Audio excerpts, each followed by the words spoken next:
So today's vlog is about Bharatpur Bharatpur. So right now I'm in Kevaladev Bird Sanctuary, which is admittedly probably going to be not very fruitful because it's rather late in the day and birding is best done early in the morning. But I'm probably going to switch into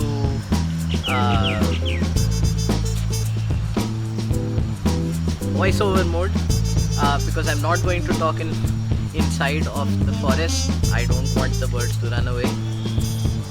Probably not out in the open anymore anyways. Wait, hold. Oh, and remember the first vlog in the series that was about Beeg. Beeg is very close to here, and I mentioned in that vlog that Beeg was the old capital of the Bharatpur Jat territory. This is that territory, and the old capital is Lohagarh Fort, which we are also going to see today. So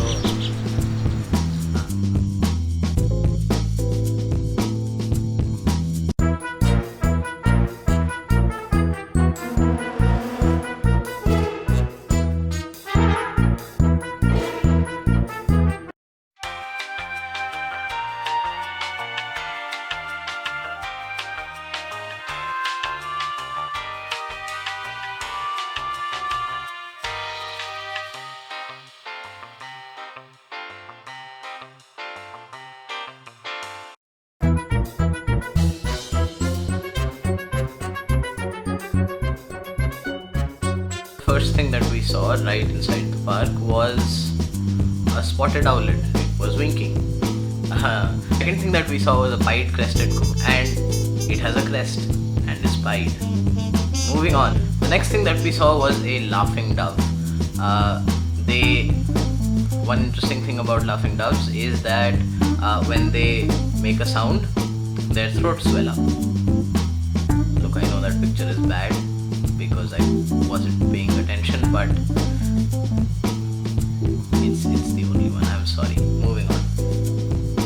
The next thing that we saw was a rose ring parakeet, and there's nothing to say about that. That's all I have to say about that. Moving on. The next thing was a nightjar, and this was the first time I've seen a nightjar, and it looked like a rock. Next, it was a pied robin, and it was dabbing. The dab is never dead. So the next thing that we saw was a pied mena. Okay, so the next thing we saw were these fine, not really British, not really gentlemen. They were a mating pair of Circus cranes. Fun fact, Circus cranes actually mate for life, meaning that once a mating pair is formed, they're not gonna split apart like some other animals like cats or dogs or big cats and small cats and big dogs. Stop rambling. Right, the next thing we saw was this moss encrusted turtle, and it jumped into the water real quick. After that, we came across a grey heron, and they almost always have that little ponytail. The next thing we saw was a veritable menagerie of open-billed storks. Yeah, it wasn't really a menagerie, it was just one bird, but there were a lot of them. I caught a few decent photos of this one particular bird flying around. The next thing was really interesting. It was a ton of darter birds. They're also called snake birds, and I've never seen these many in one place before. In fact, I've never seen more than one in one place before. They're really rare in the places that I usually visit, so this was kind of cool, even though I know that they're not rare in Bharatpur at all. Now the next thing that we did was we went to Lohagarh Fort. Lohagarh Fort is about 10 minutes away from Kevaladev Bird Sanctuary, and it's interesting. It's not just a castle, a fortified castle. In fact, it's basically the entire old city of Bharatpur is a fort. It's a giant fort. that might sound a little bit strange, especially to people who know things like Delhi Fort, Red Fort, and Agra Fort. It might sound really strange if you've only seen European castles and not toured India much, but that's actually really common in Indian forts, is that they were not really usually castles. There were traders, merchants, even entire shopping squares inside of forts, because that was an asset to the kingdom and they were not that big. So yeah, but this fort was giant. Lohagarh Fort, there are still people living in that fort today. Just imagine what it would be like to live inside a freaking fort. Just imagine what it would be like for you to live in a fort. So there were 2 palaces inside of that fort, as well as a lot of temples. But yeah, don't expect too much. I'll get back to that later. Anyway, once we left, the first place we went to in Lohagarh Fort was the Ganga Mata Mandir. And that's one of the few places we actually got out at, because everything was closed. So yeah, roll clip.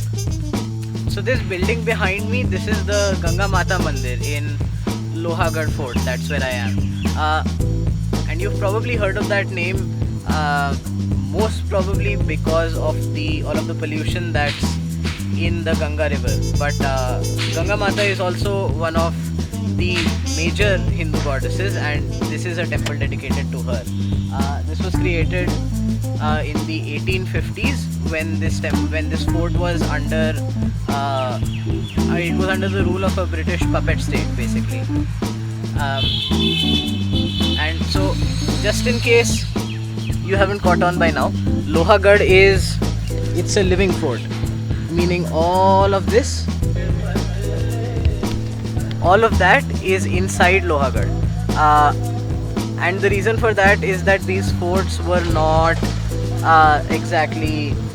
they weren't like European forts. They were not just castles for the nobles.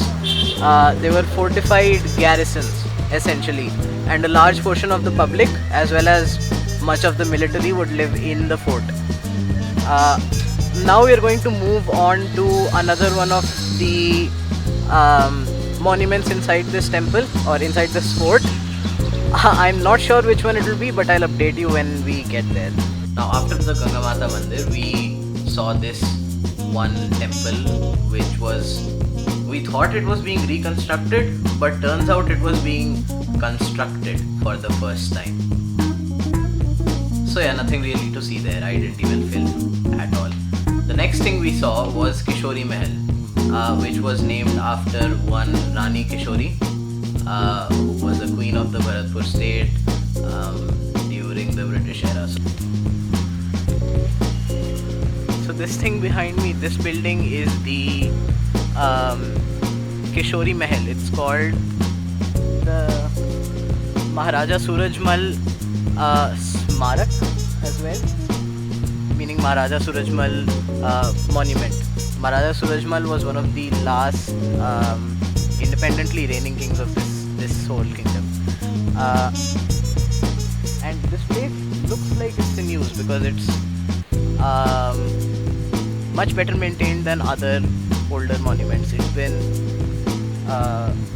the walls have been plastered over and everything. It's been repainted a couple of times. So it looks like it's been repainted a couple of times as well. But it's closed right now, and on Sunday and Monday basically. So we're going to try for another fort that's supposed to be open, but no guarantees.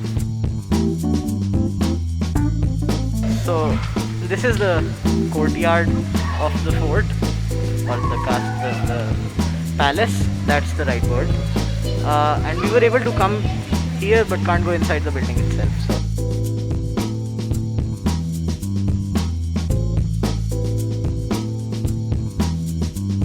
Now, after we unsuccessfully tried the Bharatpur Palace Museum, we decided that there was really not much to see here anymore. So when we left Lohagarh Fort, We left via this gate called, well, Delhi Gate, because it led to Delhi, which is where we were going. Right, now once we exited the fort, we crossed this bridge. It wasn't a drawbridge, but it was over a moat. The moat was kind of dirty and polluted and really mossy, which is a shame because it was really picturesque. I could tell the gate we left through was Delhi Gate because we wanted to get to Delhi. And get this, the road that led out of Delhi Gate, well, of course, first it passed over a bridge over the moat, and then it kind of snaked around the entire fort. So we had a really good shot at taking some footage of the fort walls. And this brings up something really interesting about Lohagarh Fort. Lohagarh Fort, like, Jaisalmer Fort, Chittorgarh Fort, well, Chittorgarh, that means Chittor Fort. Garh means fort. I don't know why I've been appending fort when there is already Garh at the end of the name. But anyway, mistakes aside, what basically ends up happening is that people who lived inside the fort, and mainly the forces that garrisoned the fort, would just keep living in it. And so these forts are known as living forts. In fact, Chittorgarh, which is a ginormous fort, I've only been there once, but I want to go again.